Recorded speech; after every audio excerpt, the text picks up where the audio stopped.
ازيكم ياللي مفيش احسن منكم؟ عاملين ايه؟ يا رب تكونوا بخير. كل سنة وانتم طيبين، ويا رب في الفرح متجمعين. تعالي النهاردة فيديو جامد جدا هخليكي استاذ.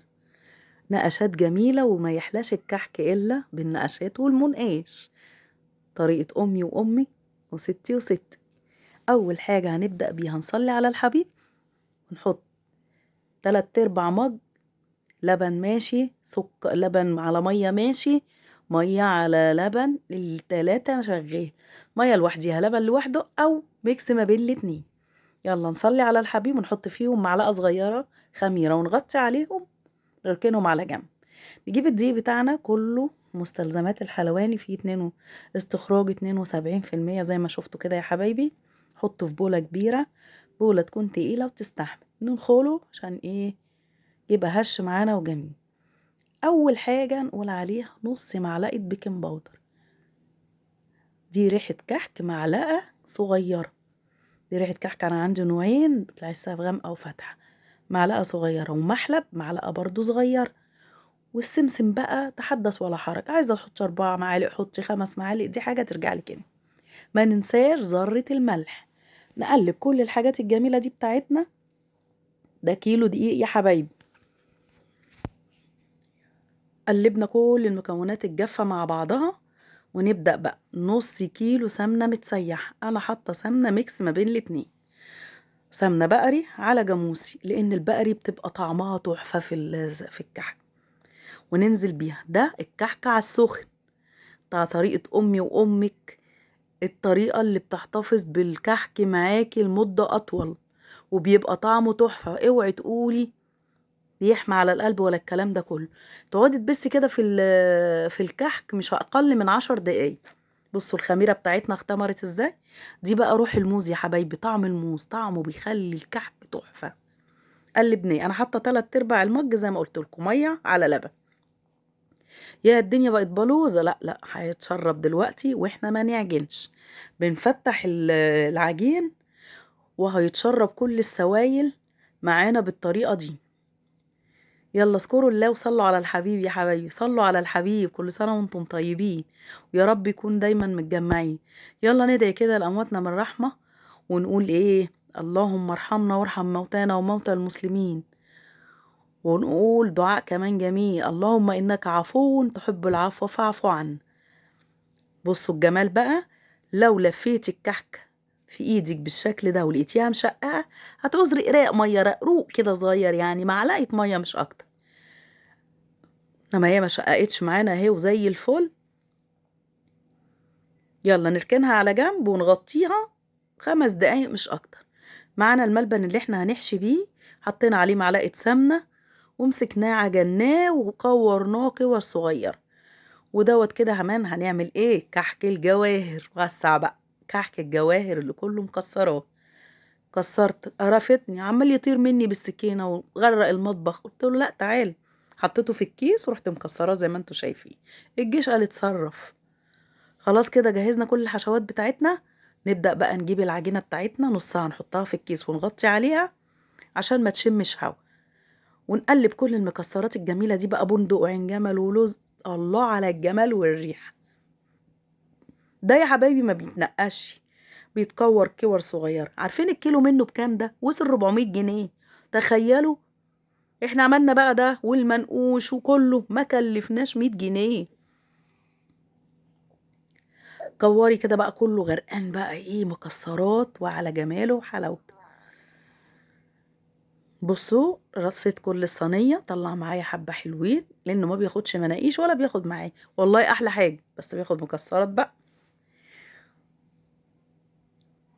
بصوا بقى انا ايه؟ صارفة ومكلفة منقاش والريشة بتاعتنا، وجايبة عشان عايزة اعمل ورديات صغننة كده، جايباها للسابليه. قلت ايه؟ اخترع بيها حاجات للكحك. نجيب حتة عجينة صغننة كده، ونبدأ بقى نعمل بيها وردات صغننة. النجمة دي قمر قمر قمر، وصغننة وشكلها بصوا واضحة. استنوا اعمل لكم الواحدة الكبيرة عشان توضح اكتر. هقطع لكم واحدة نجمة كبيرة تاني. مالها مش عايزة تطلع ليه؟ بصوا يا رب تكون واضحة معانا. الصغننة والكبيرة قمر ازاي. استنوا هوريكم بقى دلوقتي هنعمل بيها ايه. يلا جهزنا كل ادواتنا وحاجتنا، نجيب بقى. بصوا الملبن عملناه ازاي. نجيب بقى الحته، هتبص تلاقي اول ما تحننيها في ايديكي هترد وهتطيب وهتبقى زي الفل. جبت حبه لوز وعين جمل، برضو حشيت حبه كده عن عين جمل وبندق ولوز وعين جمل وشويه حشيتهم ملبن. دي اول حاجه، ورقه الشجر القمر بتاعتنا الجميله دي. الفرشه بتاعتنا نعوصها ميه عادي عشان النجمه تلزق. بصوا تحفه ازاي. الله الله الله على الجمال. لو وصلت معايا في الفيديو للمرحلة دي بالله عليكي ما تنسينيش باللايك، وصلوا على الحبيب، صلوا على الحبيب قلبك يطيب. بصوا العجينة تحفة معانا ازاي، ولا بتشقق ولا حاجة.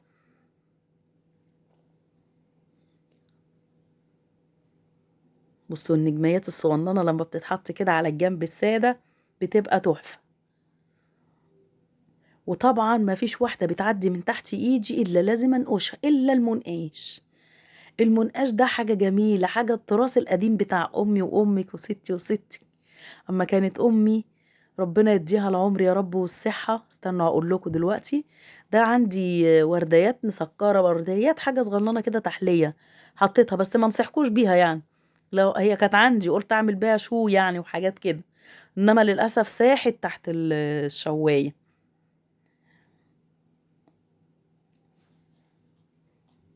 بصوا بقى الله على الوردة دي، انا بحب النقشة الجميلة القمر دي. حط بقى وردية في النص، نجمة. بصوا تحفة. بصوا الجمال. كل سنة وانتم طيبين، ويا رب يعودها علينا وعليكم بالخير. ما ننساش الدعاء بتاع الرسول صلى الله عليه وسلم في الأيام الجميلة دي. اللهم إنك عفو تحب العفو فاعف عني. بصوا القمر بقى طالع تحفة. استنوا بقى أوريكم الرسمة التانية. دي كده بتجيبي رسميات عكس بعضي، واحدة بالعرض وواحدة بالطول. بصوا شكلها قمر ازاي. يلا الفرن مولعة على 180 درجة، ونحطه ما بياخدش 10 دقايق. لو احمر من تحت ولسه من فوق ولعيله الشواية. ولعت عليه الشواية بس اتحمص معايا شوية يعني، بس طالع حبة كحك ملهمش حل. وبصوا بقى الورديات الملونة اللي انا حطيتها دي ساحت. بصوا القمر بقى. الله، وطعمه بقى يا جماعة مش قادرة اقول لكم. نجيب طبق التقديم بقى والرص الكحك القمر بتاعنا دوت، وهفتح معاكم واحدة دلوقتي. انا عندي كتير ما بنحبش الكحك المرشوش سكر، انا واحده من الناس ما بحبش الكحكه المرشوشه سكر. بصوا النقشه ما راحتش وجميله ازاي.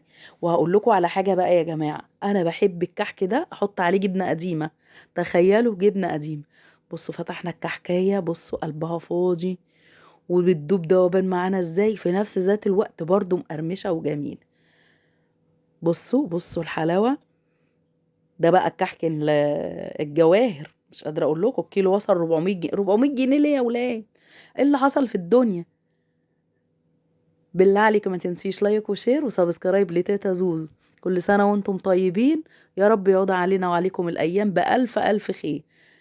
لو عجبك الفيديو ما تنسينيش بدعوه حلوه ولايك وشير سبسكرايب لتيتا زوزو على النقشه القمر الجميله دي. كل سنه وانتم طيبين.